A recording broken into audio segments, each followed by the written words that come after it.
आप चिंता ना करें, आपके सामने हम सेना की एक ऐसी दीवार खड़ी कर देंगे जिसको तोड़ना परशुराम के लिए असंभव हो जाएगा। नहीं, यह उचित नहीं होगा। इस नीति में मुझे कोई बुद्धिमानी दिखाई नहीं देती। ऐसा क्यों महाराज? हम जो कुछ भी कर रहे हैं आपकी सुरक्षा को ध्यान में रखकर कर रहे हैं। इस समय हमारी सुरक्षा से भी महत्वपूर्ण है परशुराम का वध। इस समय परशुराम की दशा उस चूहे जैसी है जो घर में अपने लिए अनाज ढूंढ रहा है। यह अनाज उसे मूषिक पेटिका में दिया जाएगा। जैसे ही वो अनाज के लालच में आएगा, हमारे जाल में फंस जाएगा और हम उसे बंदी बना लेंगे। महाराज, आपकी बात का तात्पर्य? मेरा अर्थ बिल्कुल स्पष्ट है। इस समय परशुराम केवल मुझे ढूंढ रहा है। जैसे ही वो मुझ पर आक्रमण करने आए, उसे आने दिया जाए। जैसे ही वो हमारे घेरे में आ जाएगा, हम उसे चूहे की भांति पकड़कर मार डालेंगे। महाराज, मैं आपका तात्पर्य अच्छी तरह समझ गया। हम इसी प्रकार व्यूह की रचना करेंगे।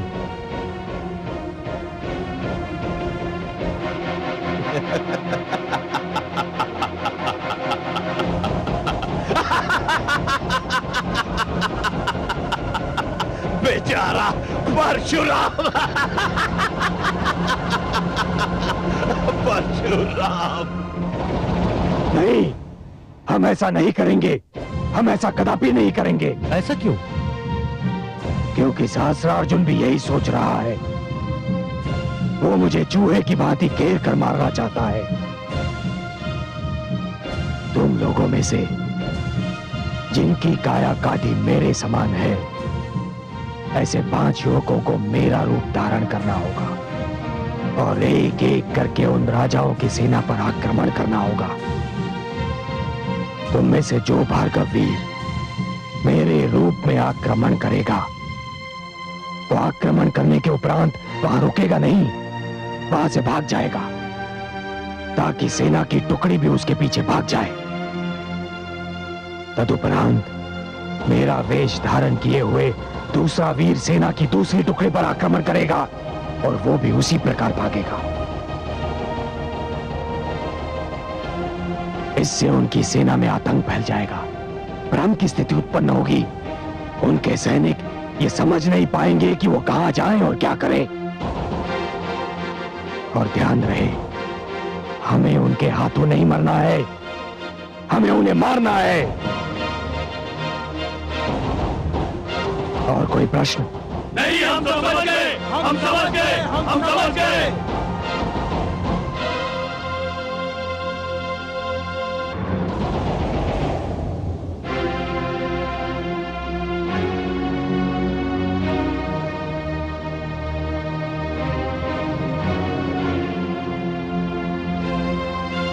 महाराज की जय हो। परशुराम ने अपने संदेश वाहक को कोई महत्वपूर्ण संदेश लेकर भेजा है।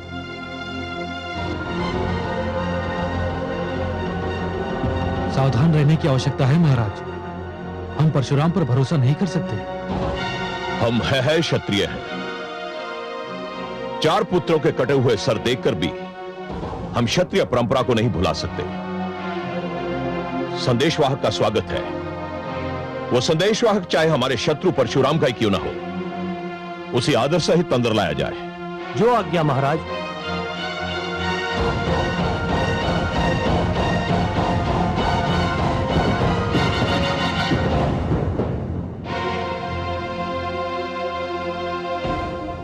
श्री राज राजेश्वर चक्रवर्ती सम्राट सहस्त्रार्जुन की जय हो।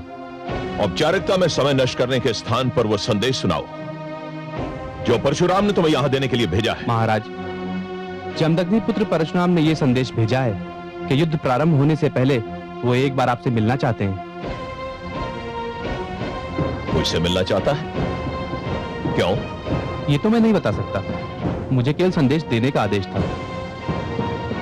कहां मिलना चाहता है? युद्ध क्षेत्र में। किंतु महाराज, मेरा संदेश अभी पूरा नहीं हुआ है। तो पूरा करो। महाराज, परशुराम ने यह भी कहा है कि आप उनसे मिलने आए, किंतु अकेले।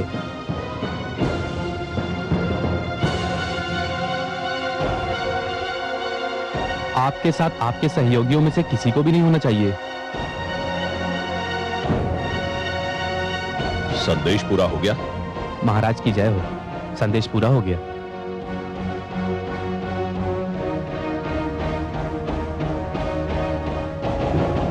आपने क्या निर्णय लिया है महाराज? हम सोच रहे हैं। मेरे विचार में तो आपको वहां नहीं जाना चाहिए महाराज। महाराज, हम परशुराम पर विश्वास नहीं कर सकते। महाराज, आपके वहां जाने से संकट भी उत्पन्न हो सकता है। और हमारे ना जाने से क्षत्रिय गौरव का अपमान भी हो सकता है। क्षत्रिय गौरव के सम्मुख हमारे प्राणों का कोई मूल्य नहीं। हम जाएंगे, अवश्य जाएंगे। परशुराम से कहो कि हमने उसकी विनती स्वीकार कर ली है। हम उसे मिलने अवश्य आएंगे। महाराज की जय हो।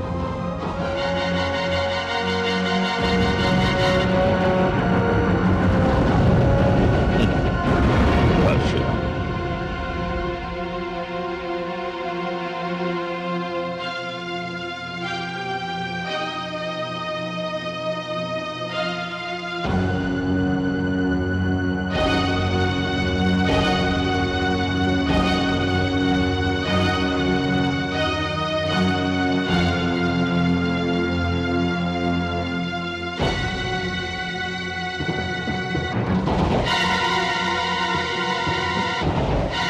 तुमने कदापि आशा नहीं की होगी कि मैं तुमसे भेंट करने आऊंगा।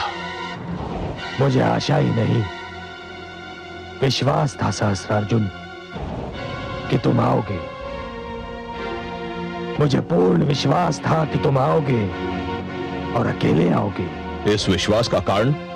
सहस्त्रार्जुन, मैं है इतिहास और परंपरा से भली भांति परिचित हूं। तो ये कहो कि तुम्हें है क्षत्रिय एकता ने भयभीत कर दिया है। सहस्त्रार्जुन, मैं संसार में किसी वस्तु से भयभीत नहीं होता। हाँ, कुछ बातें मुझे चकित अवश्य करती हैं। मैं समझा नहीं। मैं समझाता हूं।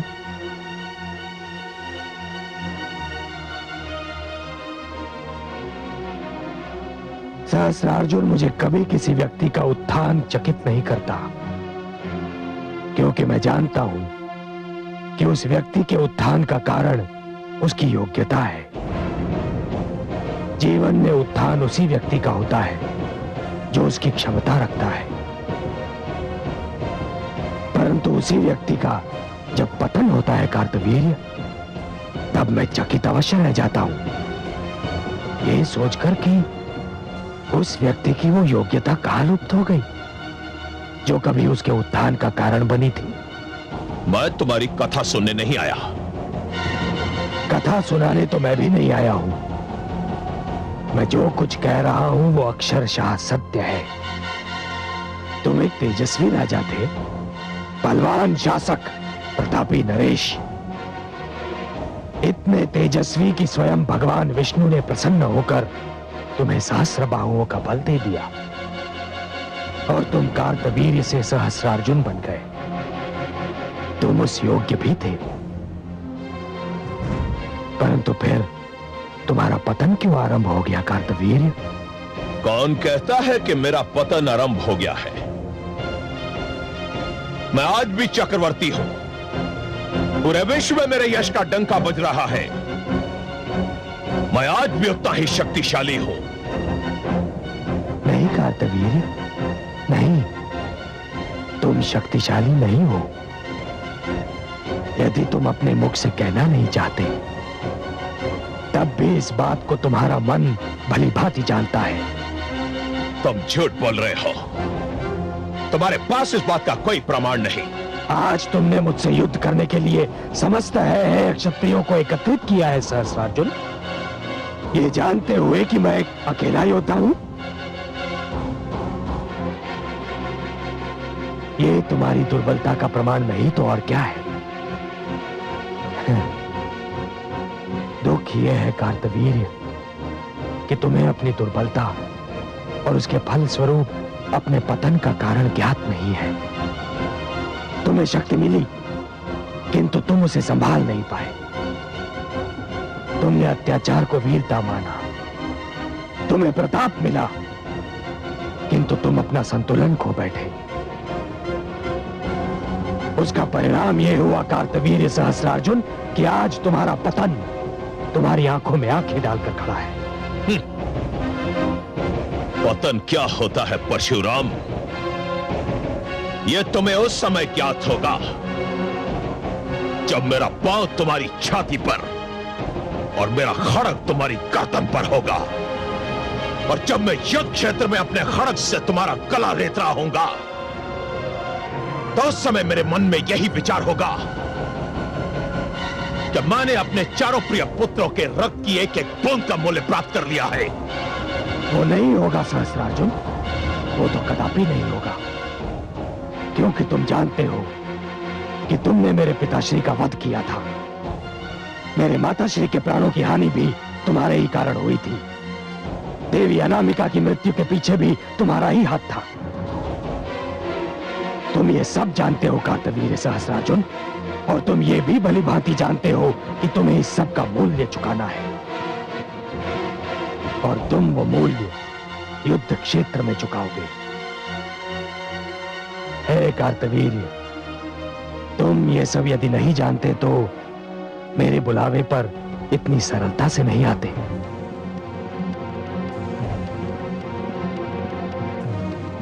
मुझे अब तक यह नहीं ज्ञात हो सका कि तुमने मुझे यहां आने का निमंत्रण क्यों दिया था।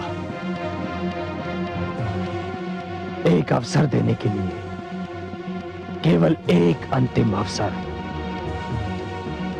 जो बात मैंने महारानी मृण्मयी से कही थी, यदि तुम वो बात मान लो सहस्त्रार्जुन, यदि तुम समस्त ऋषियों, भार्गवों और विद्यार्थियों से क्षमा मांग लो, तो यह युद्ध टल सकता है। तुम्हारे प्राणों की रक्षा हो सकती है।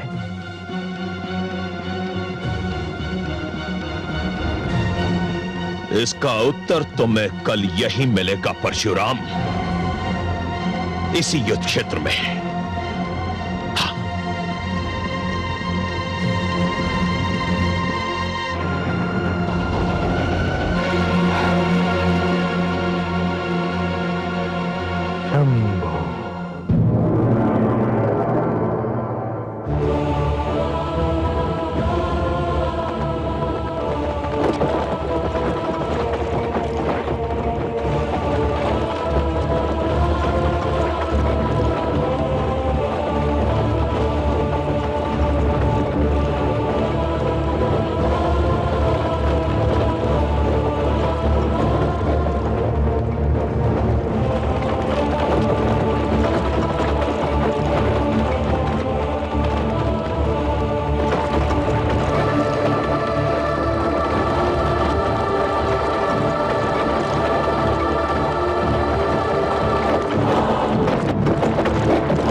हम एक चक्रव्यूह बनाने जा रहे हैं। समझ रहे, एक एक सैनिक, एक एक योद्धा का एक ही लक्ष्य होगा, परशुराम। वो जिस ओर से भी चक्रव्यूह में प्रवेश करने का प्रयत्न करे, उसे घेर कर मार दिया जाए। यह इतिहास का बहुत ही अनोखा युद्ध होगा। एक ही व्यक्ति की मृत्यु और विजय। परशुराम किसी और से भी बचकर न जाने पाए।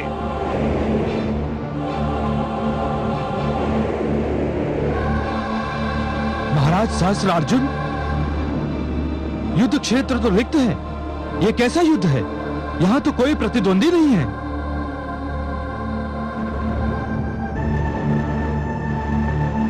ऐसा प्रतीत होता है कि आज भार्गव भय के कारण नहीं आएंगे। हाँ, मुझे तो ऐसा लगता है कि आज युद्ध ही नहीं होगा।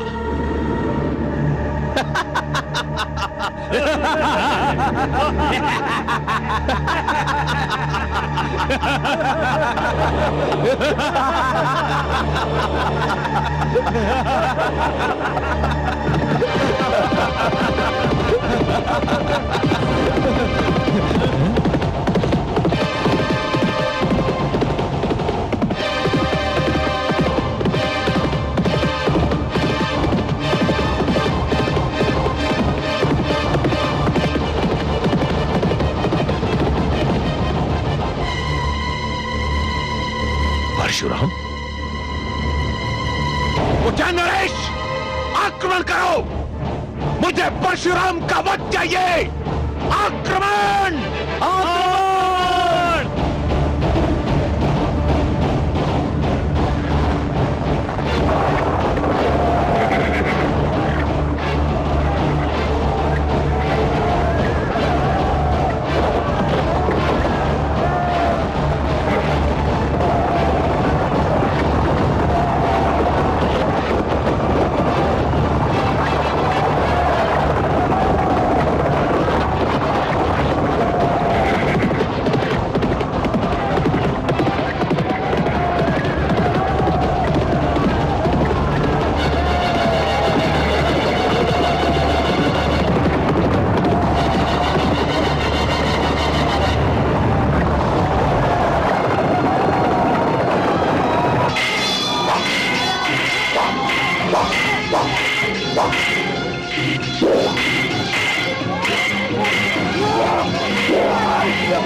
कोई षड्यंत्र है। ये परशुराम नहीं है, लौटाओ लौटाओ, ये परशुराम नहीं है, लौटाओ।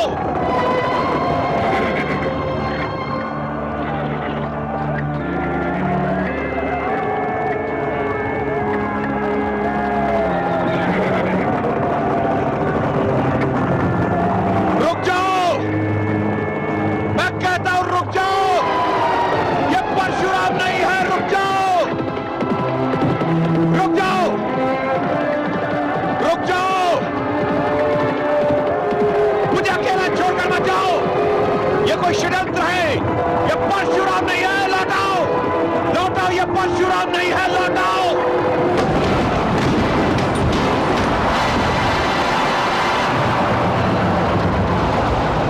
तुम सत्य कहते हो सहस्त्रार्जुन, परशुराम वो नहीं, परशुराम तो मैं हूं। अब उठाओ अपने शस्त्र और दिखाओ अपनी सहस्त्र बाहुओं का बल।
भारत में आश्रम संस्कृति जीवित रहे, गुरुकुल परंपरा नष्ट ना हो, आचार्य और शिष्य के संबंध शिक्षा का आधार और माध्यम बने रहे, इसलिए कार्तवीर्य सहस्रार्जुन, मैं जमदग्नि और रेणुका का पुत्र परशुराम तुम्हारा वध करने जा रहा हूं।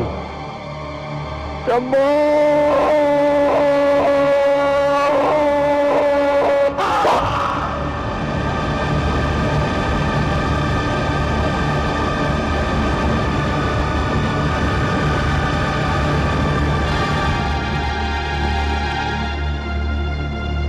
शंभो!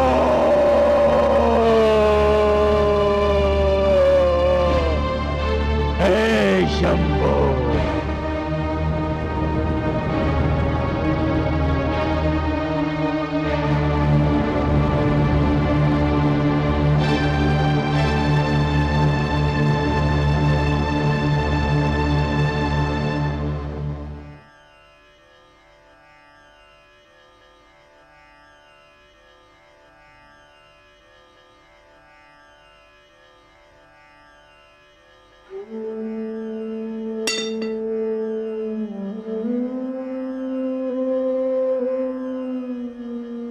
हे माता, हे पिता, मैंने आपको वचन दिया था कि इस धरती को हे क्षत्रियों के रक्त का सरोवर बना दूंगा। मैंने अपना वचन निभाया है माता।